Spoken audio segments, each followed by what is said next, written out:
Capítulo 6. Quando ocorriam tais desdobramentos, acentuadamente conscientes, eu tratava de organizar sessão imediata, com todo o recolhimento possível, a fim de sondar o mapa geral e as partes minuciosas do trabalho levado a termo.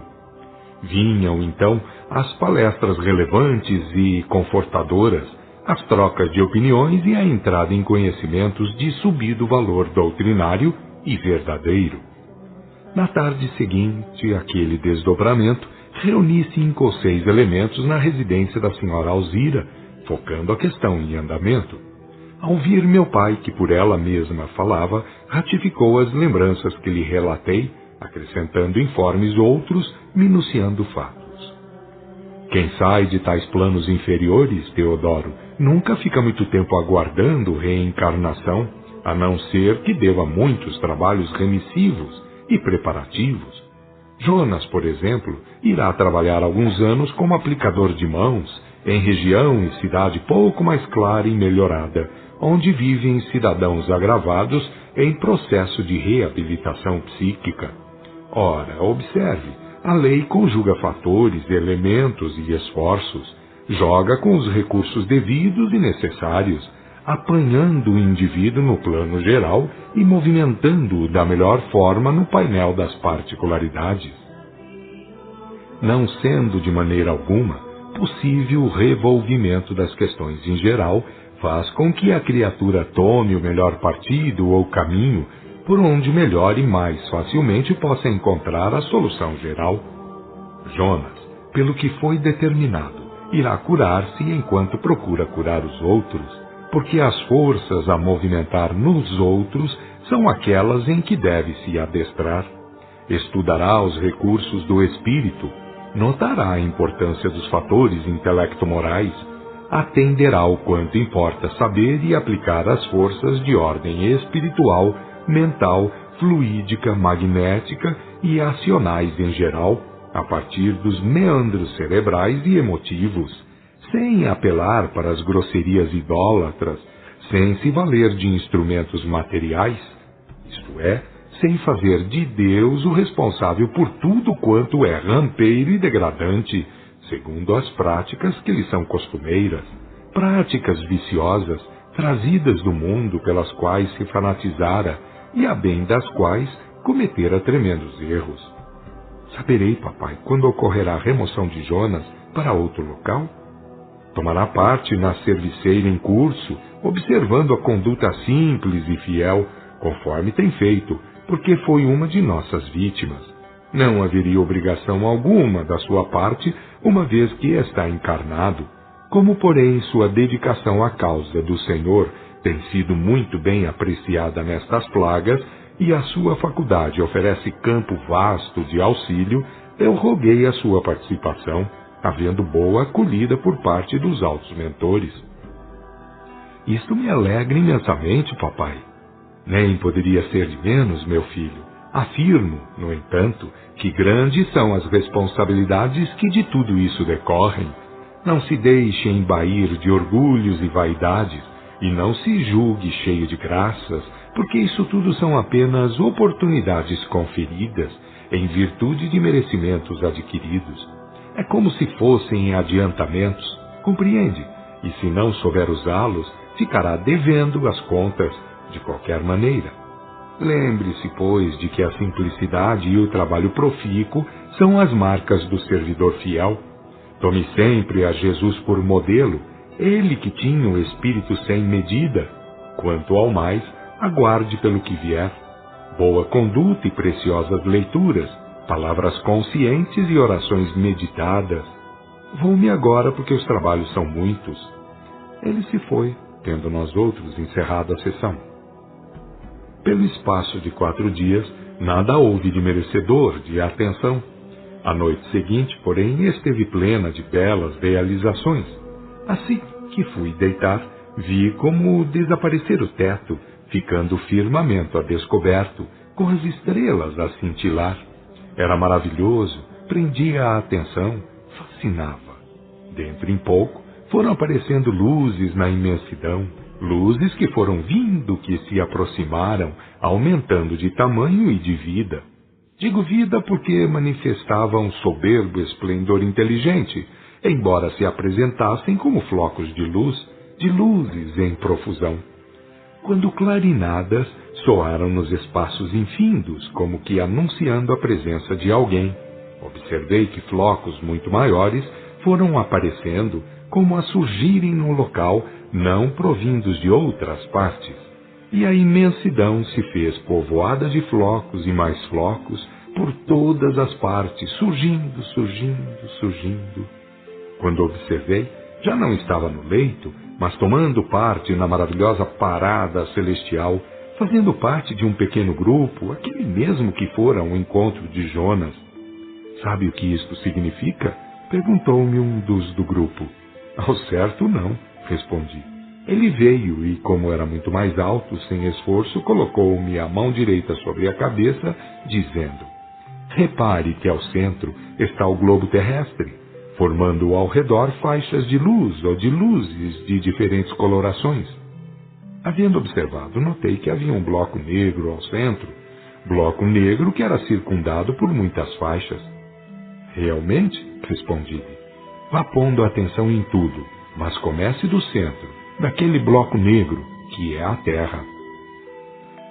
Terei muito prazer nisso tudo, muito obrigado.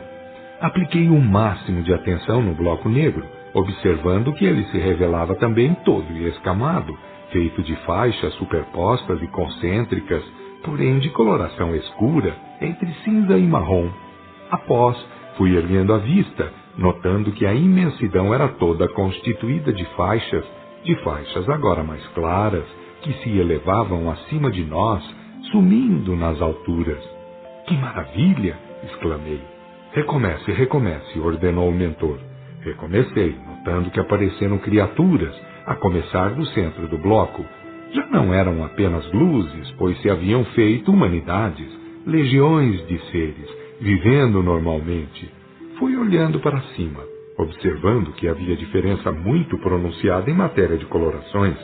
Compreendi que as categorias hierárquicas ali estavam dispostas, a começar do centro da Terra, invadindo as esferas superiores. Olhe para ali, disse apontando com o dedo para dentro do bloco negro. E o bloco negro foi como que subindo na razão direta em que fomos descendo, havendo nós entrado terra adentro. Chegando ao local onde houvéramos estado, pisamos do chão local, como da outra feita. O tal componente do grupo interrogou-me. Tem uma ideia, embora vaga, dos planos espirituais ou da Terra em geral? Já sabe onde estamos. Há irmãos para baixo e para cima, por todas as partes, em conformidade com os merecimentos. Em tudo e para tudo está a lei. Ninguém está abandonado. No âmbito do plano geral, cada qual se movimenta a fim de ganhar em pureza e em sabedoria, para atingir as maiores alturas. Como observou, estamos em processo ascensional, estamos habitando os planos ainda rentes ao bloco terrestre. Sim, os mais evoluídos para cima e os menos para baixo. Entretanto, emendou ele, todos temos o mesmo princípio por pai e as mesmas vias a trilhar.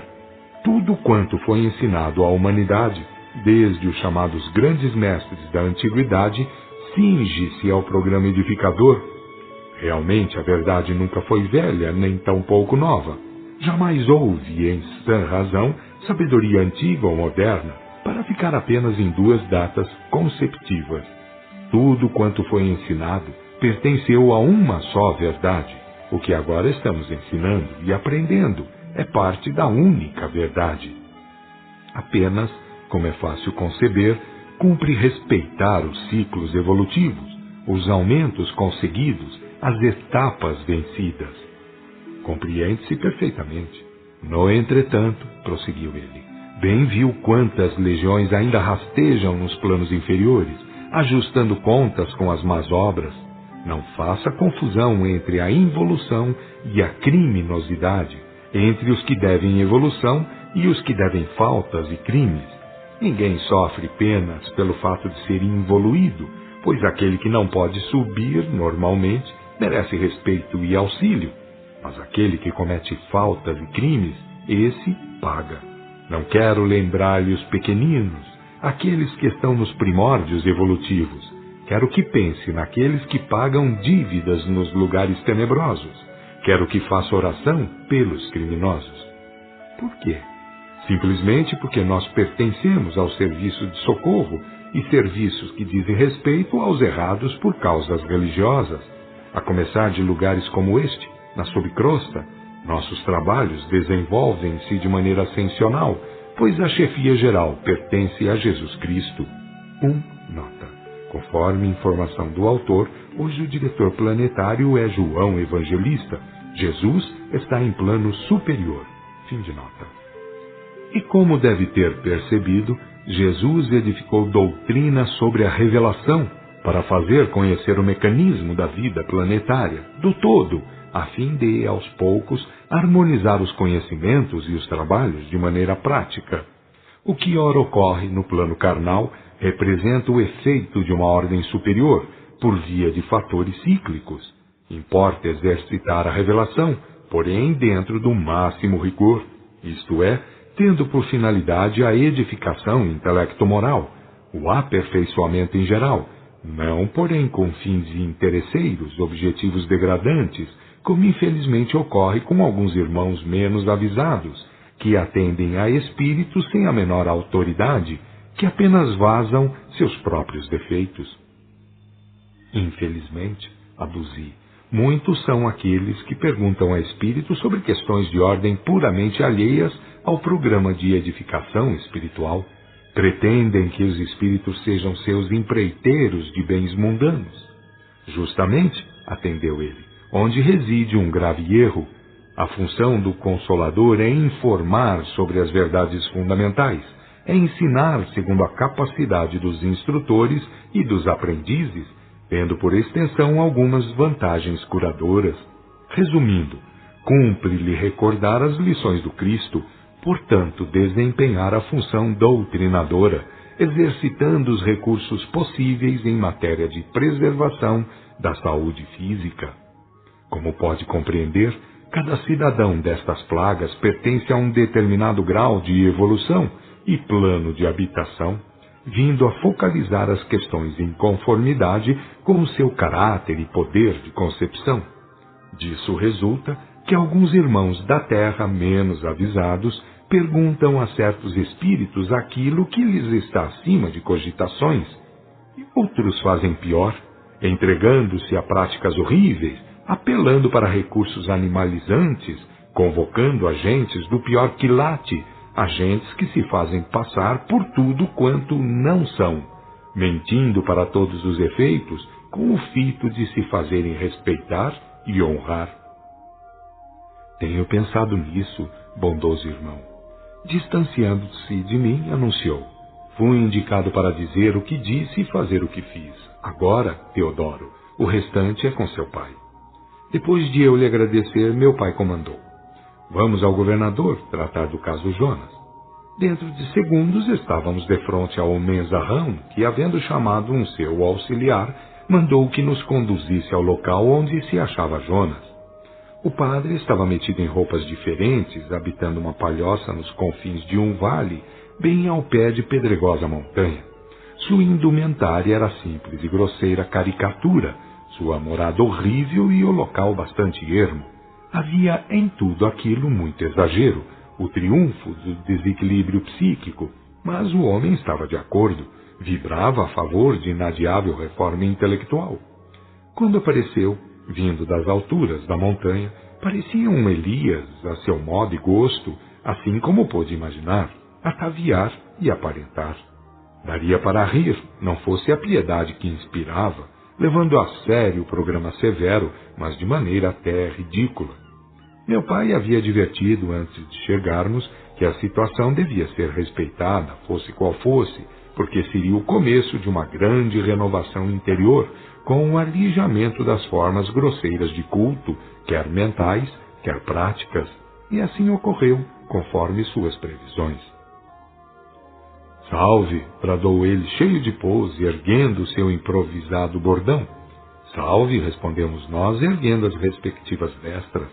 Apontando com o bordão o alto da montanha, explicou: estive orando para que Deus os enviasse. Fui ouvido e rendo graças. Em tom cadenciado, enfático a mais não poder, meu pai convidou: Jonas, chegou a sua hora de servir em espírito e verdade. Venha para os lados do Senhor, segundo a lei de Deus, para que cure muita gente.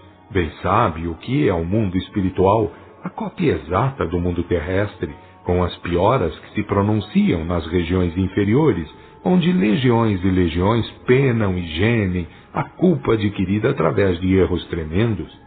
Escancarou os braços e exclamou: vem, amigo Jonas, estes braços amigos o esperam. E o padre caiu em cheio naqueles braços amigos, chorando copiosamente, subindo sem perceber para um lugar melhor, uma terra menos grosseira, porém bastante inferior, onde iria aprender a curar outros doentes, para a si próprio melhorar, a fim de logo mais ingressar em nova investidura carnal. Ao ver-se em lugar mais claro, onde a natureza revelava as melhoras vibratórias através da fragrância reinante, Jonas ajoelhou e fez a sua oração de agradecimento. Foi uma cena tocante, porque ele sentia profundamente o que dizia, rendendo graças as mais convincentes e sinceras. Terminada a oração de graças, disse-lhe meu pai: vamos ao diretor do centro de recuperação. Vocês não oram de joelhos? Perguntou, observando que não havíamos tomado a mesma postura que ele. Não, respondeu meu pai com firme expressão. Tudo quanto é formal, Jonas, é idolatria. Devemos compreender a importância dos fatores emotivo-mentais que constituem a unidade consciencial, a fim de abandonarmos tudo quanto for exterior, simulativo e fingido. Quem se vale de recursos exteriores, dentro em pouco acredita mais neles do que na verdade, relegando a plano inferior os nobres e salvadores sentimentos, bem assim como desacreditando das melhores concepções de ordem mental, por onde o espírito se eleva perante Deus em sua glorificação, glorificando o próprio emanador. Erguendo os braços, exclamou meu pai depois de breve e solene silêncio: Jonas, meu amigo, entre no templo de sua consciência e ore com toda a força de sua mente e do seu coração.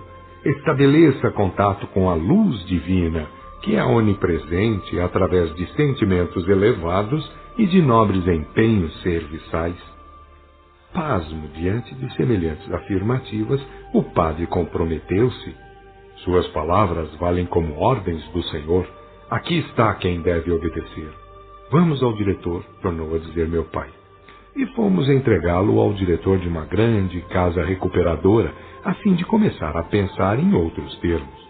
O diretor anunciou-lhe, ciente que estava nas ocorrências e objetivos: mais um aprendiz das verdades de Deus, mais um filho do Senhor que procura nas leis o respeito que ao Senhor todos devemos.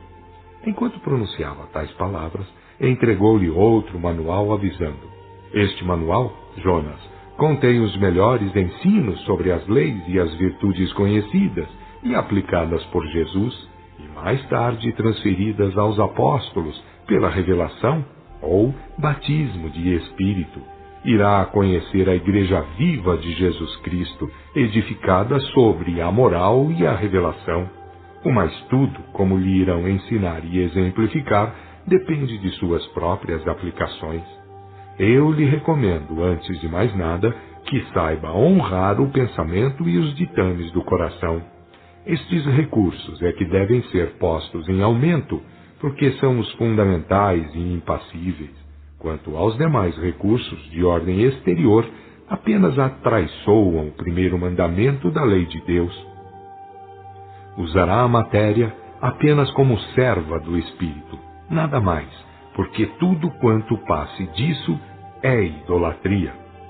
Cabisbaixo, o padre assentiu.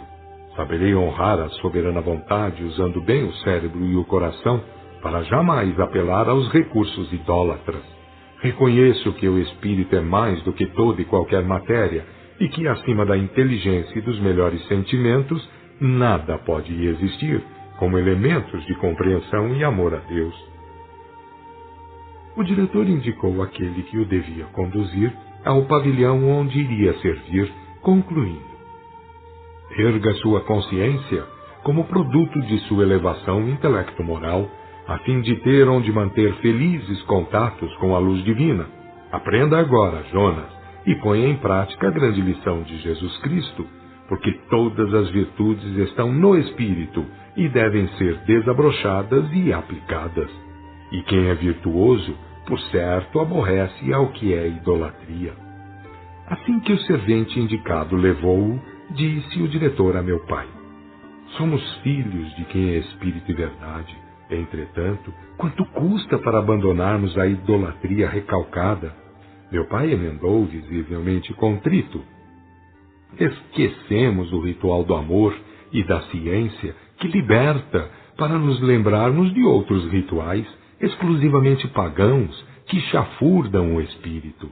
Sabendo que a verdadeira grandeza está para frente, onde se encontram as conquistas do trabalho libertador, fazemos questão de manter os ramerrões do passado, cheios de simulações, fetiches, superstições e variantes crimes. O diretor volveu a ponderar. O céu interior nos convida para o céu. O primitivismo, que ainda está marcado em nossa estrutura histórica, nos chama para baixo. Ficamos, portanto, bastante perturbados com a situação, muitas vezes não sabendo a quem atender. Há os casos de forçamento proposital, quando as criaturas transformam a religião em fonte de renda, em meio de vida. Nestes casos, engrenam-se vários fatores contrários, havendo rebaixamentos indiscutíveis. É o nosso caso, pois esta região é daqueles que se recuperam de graves faltas religiosas. Os assassinos e os mercenários da fé, por estas plagas, recuperam-se, nem sempre sem tremendos esforços, em vista dos embalos horríveis do passado. Temos outros, piores em crimes, que são os feiticeiros. Estes devem ainda outras faltas, pois todo aquele que usa de faculdades para prejudicar, mantendo relações com elementos de baixo calão, apelando para elementais e desviando-se da reta simples, estes pagarão muito mais caro pelas faltas cometidas. Tenho-os visto em trabalhos tais, interveio meu pai. Valem-se de faculdades dignas de todo respeito para entrar em contato com os piores elementos humanos desencarnados, apelando ainda para seres de outros graus evolutivos, seres que bem poderiam seguir a linha certa e simples. Ao invés de se afastarem de comidas e bebidas e outras práticas animalizadas e até bárbaras, entregam-se a isso de corpo e alma, organizando verdadeiras bacanais hediondas. E o pior em tudo isso é que se valem dos nomes de Deus e do Cristo, como lhes ensinam os mais pervertidos espíritos, para terem como satisfazer seus horríveis apetites. Ficando a palavra, murmurou o diretor: a mediunidade é mesmo, em base, lei de relação. Por isso, onde quer que esteja o espírito, cumpre-lhe avaliar o ato de aplicação, a espécie de intercâmbio a executar. Se é certo que os iguais se atraem, também é certo que todos somos portadores do sagrado direito de relativo livre-arbítrio, instrumento natural para toda e qualquer decisão direcional. Quem ornamenta a sua consciência, instruindo seu cérebro e aplicando os dotes de seu coração, não escolhe jamais os caminhos da inferioridade, quando chega a hora de usar suas faculdades. Se a regra fundamental é ir abandonando a matéria, como apelar para requintes de animalidade a pretexto de agradar a espíritos tais ou quais? Baixando a cabeça, num lance de tristeza, confidenciou: temos errado muito, muito, todos temos errado muito. Um dos companheiros sentenciou: quem se dobra diante daquilo que é inferior, sejam idolatrias ou falsas concepções, não se levanta diante de Jesus, e quem não sabe avaliar os poderes de sua consciência como bússola orientadora que é, certamente virá a se encontrar muito mal. Todavia, Deus nunca fecha o caminho da saída. Temos, quando nada, o direito de penar e de recuperar o perdido. Somos todos Jonas. Meu pai, olhando para mim com significativo olhar, aduziu. Nas altas esferas, as criaturas cantam louvores aos nobres valores acumulados. Nestas infelizes regiões, todos acabam debruçando sobre as tristes empresas levadas a cabo. Observe da melhor maneira possível para subtrair a síntese, a medida geral, no seio da qual os indivíduos se movimentam e reequilibram. O diretor, levantando a cabeça, proferiu. Ainda bem que estou a vencer o meu tempo de serviço nesta região. Creio que devo ter resgatado faltas a valer, pois cada um que chega me faz lembrar as próprias faltas, motivando tristes comoções e dolorosas contrições. Atendendo à hora em que nos achávamos, meu pai anunciou. Devemos ir embora, por hoje. Espero que em breves dias aqui esteja para saber de Jonas e do grande amigo que tenho em você. O diretor estendeu a mão, procurou sorrir e agradeceu, considerando. Muito obrigado. Algum dia pagar-lhe-ei os bons serviços prestados, trazendo gente cuja melhora para mim representa avanços libertadores. Assim como fizemos pecar, penar e sofrer, assim resgatamos ensinando a subir. Feitas as despedidas, saímos. Em lugar um pouco distante, fizeram os do grupo a costumeira parada, a fim de mudar os revestimentos e invocar o amor divino sobre aquelas regiões ensombradas, onde tanta gente vivia e ainda vive, aprendendo que fora da lei não se realiza o programa do céu.